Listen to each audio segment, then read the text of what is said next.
This is my Audi S8 daily driver, and today it's going back to Audi and being replaced by another car, which is even more exciting. Now I'm going to reveal exactly what that car is later in this video, because first I want to tell you why this has been such an absolute dream to live with.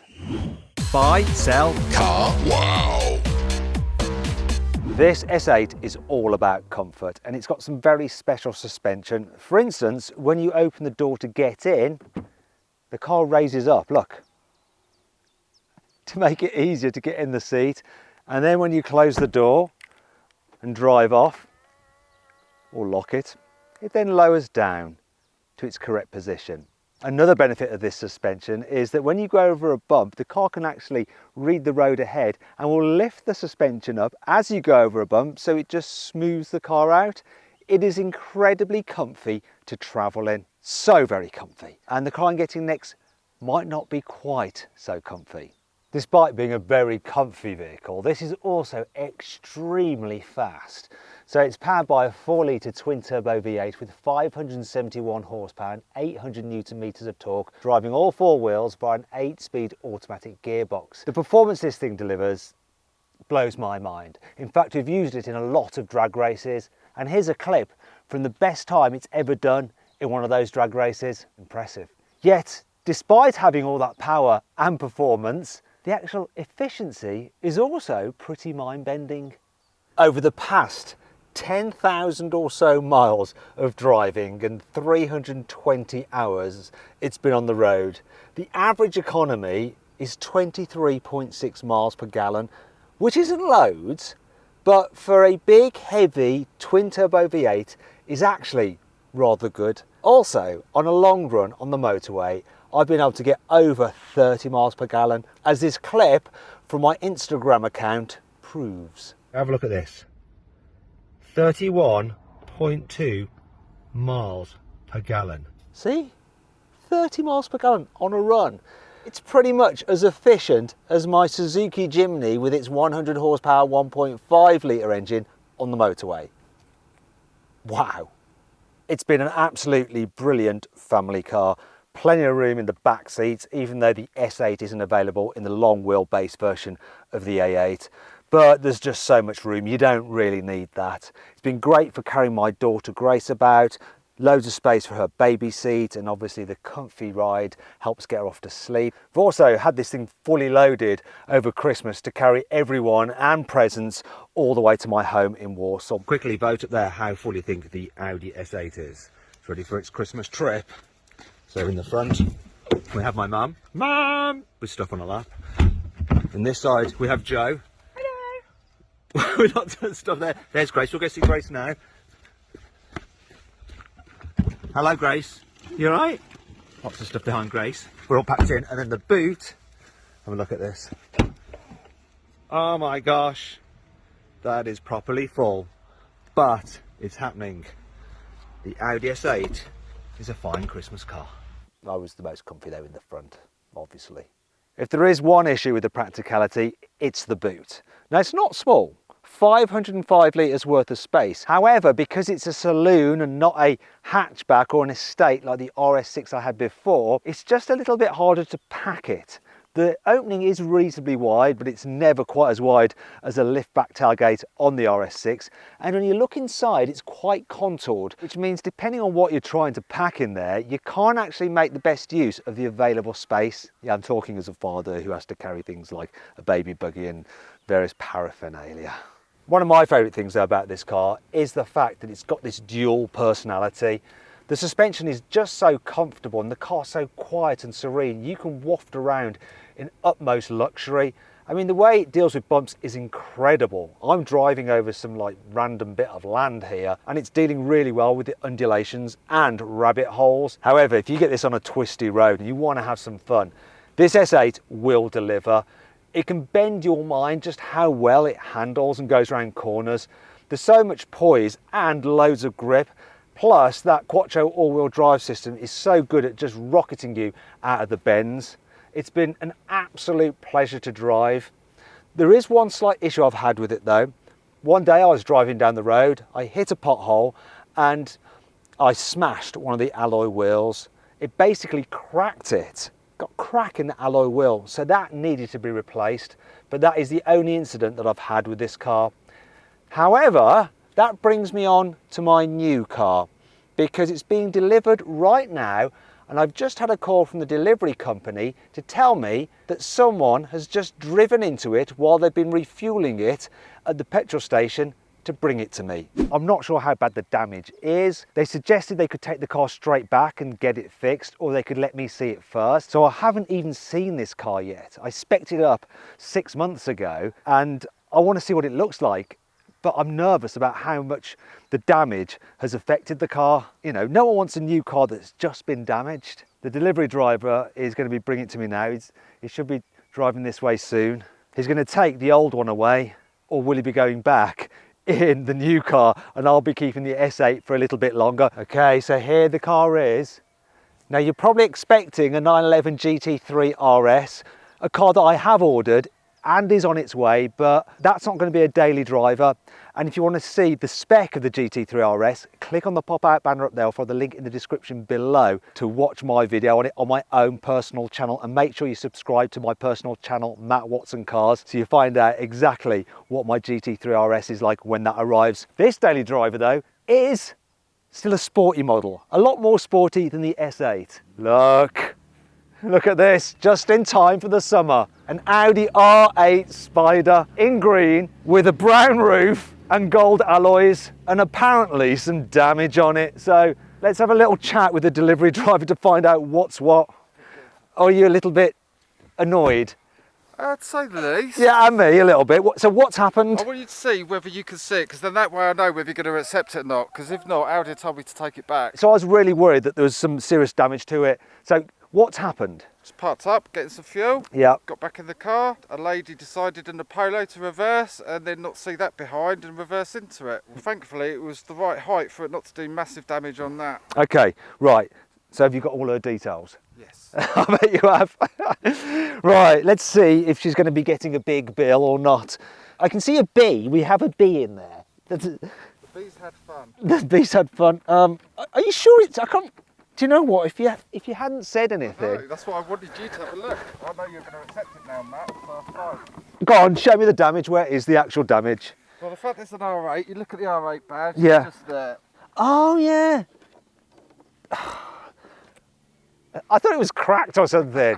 Like the phone call they gave me, it was like cracked, it might need a new grille, blah, blah, blah. That's nothing. I mean, it is annoying, right? Brand new car, just been delivered, and someone does that to it. 64 miles on the clock. 64 miles on the clock, but you know, these things happen. I don't think it needs a new grille. I reckon a smart repair will do that. So the delivery driver has gone, so I've got a moment to actually take the car in. It looks so good. I'm really, really pleased with how this has turned out. I wasn't sure, and when I was speccing it up with Audi press office, they're the people that are lending me this car for 6 months so I can do various videos on it. They weren't sure either, but I think it's turned out absolutely brilliantly. Until now, my best daily drive that I've had has been a Porsche 911 Turbo S. But in terms of like the look of it, I think this tops it. It really does. I'm so pleased with it. I've got to check out the inside, how to get in now. I've got to remember how to get into an R8. You're gonna have to wait to see the inside because I've done something special with the interior. It's even more brave than the exterior. Wow. 3 weeks later. I've had this car for about 20 days, so I've had some time to get to know it. But before I tell you what I like and don't like about it, I should first explain why I've gone for an R8 and the Spyder. This is actually the end of the road for the R8. Audi will not be producing it for much longer. Also, it's got a 5.2 litre naturally aspirated V10 engine with 620 horsepower and 580 newton meters of torque.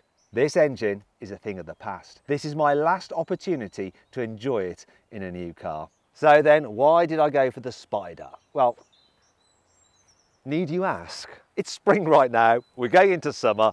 I want to enjoy this car with the roof off. Also, I think it looks better as a Spyder than a coupe, apart from one thing: you can't see the engine. In fact, all you can see of it when you pop this little flap is this.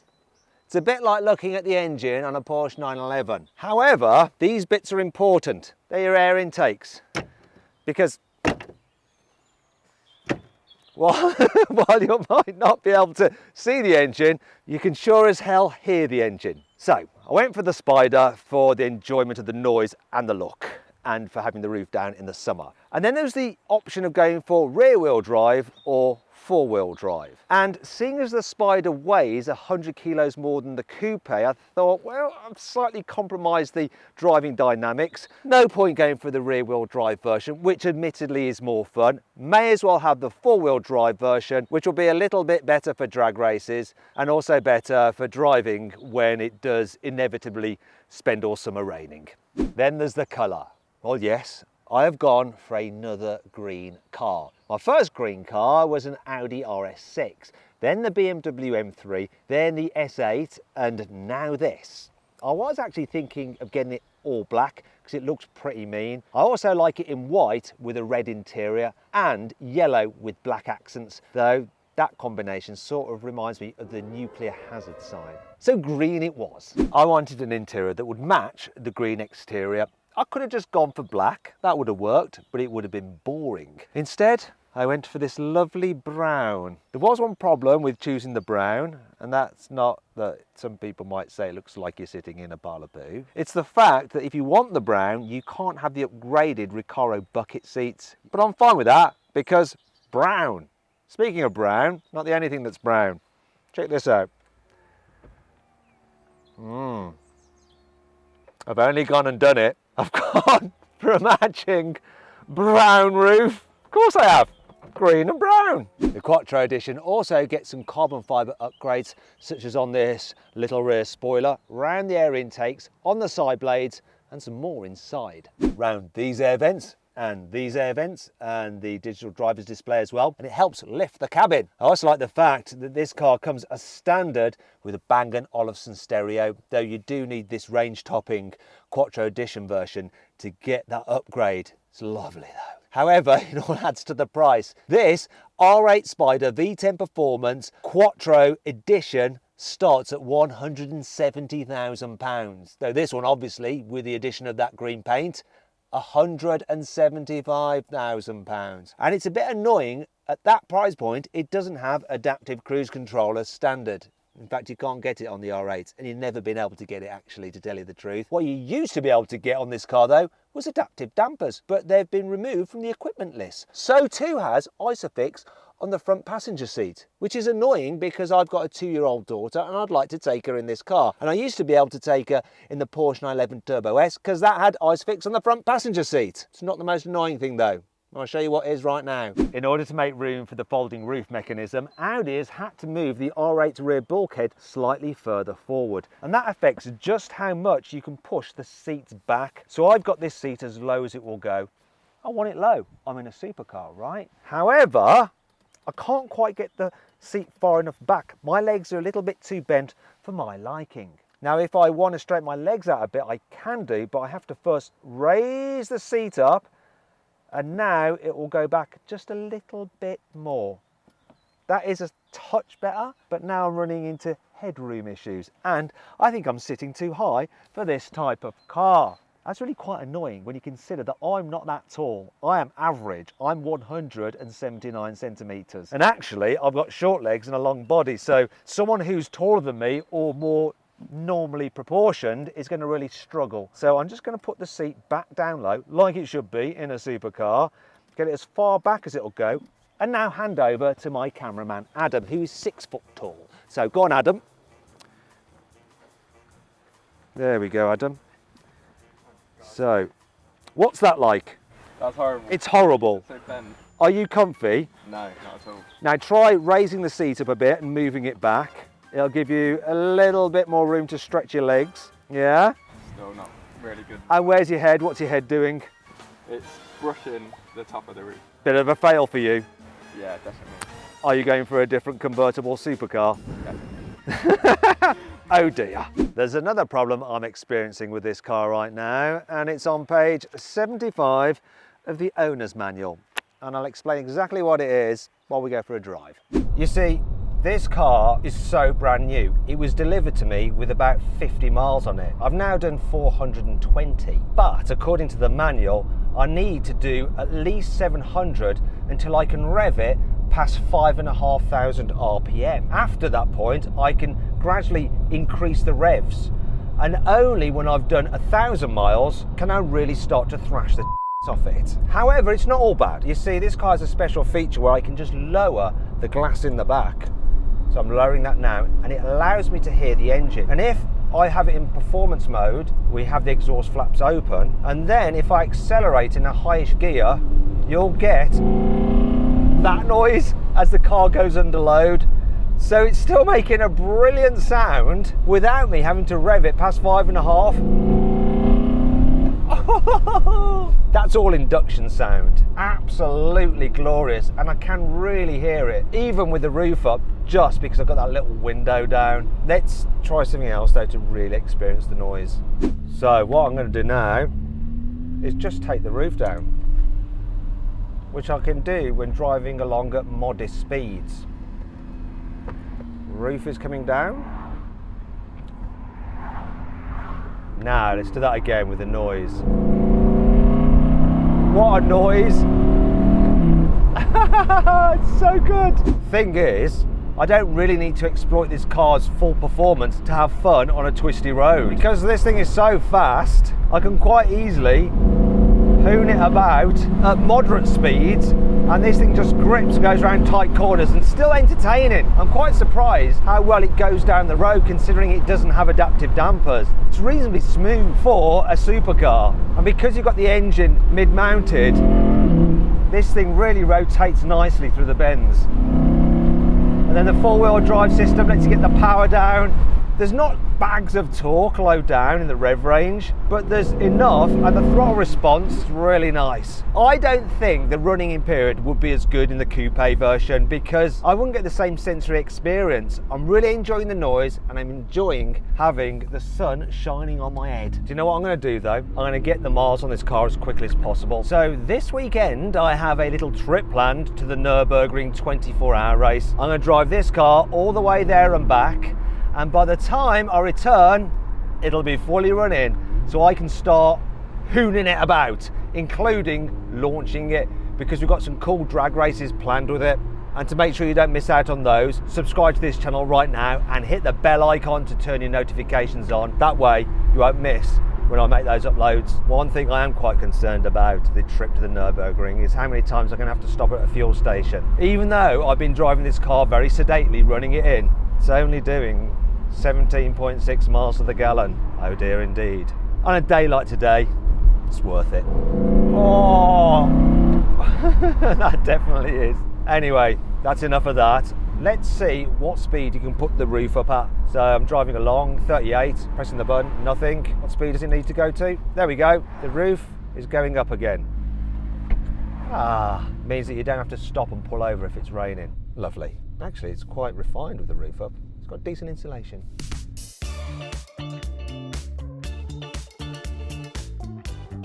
So then, what's my final verdict? Well, after 3 weeks of driving the R8 Spyder, should you avoid it? Should you consider it? Should you shortlist it? Or should you just go right ahead and buy it? Well, I reckon most people will end up having to avoid this car because they just won't fit behind the wheel. But if you do fit and find it comfortable, I think you should go right ahead and buy an Audi R8 Spyder. Beautiful V10 engine, wonderful with the roof down, and it looks fabulous, especially in this green. Anyway, I hope you'll enjoy the video. If you did, give it a like. Let me know if you agree with my verdict in the comments below, and whether I'm going to change my opinion after 6 months with the car. Rainy summer, we'll find out. If you want to watch some more videos, click on those windows there, or click on that box there to go to Carwow to sell your car the easy way. Just upload some photos, give a brief description, and then dealers all across the country will bid on your car. It's easy.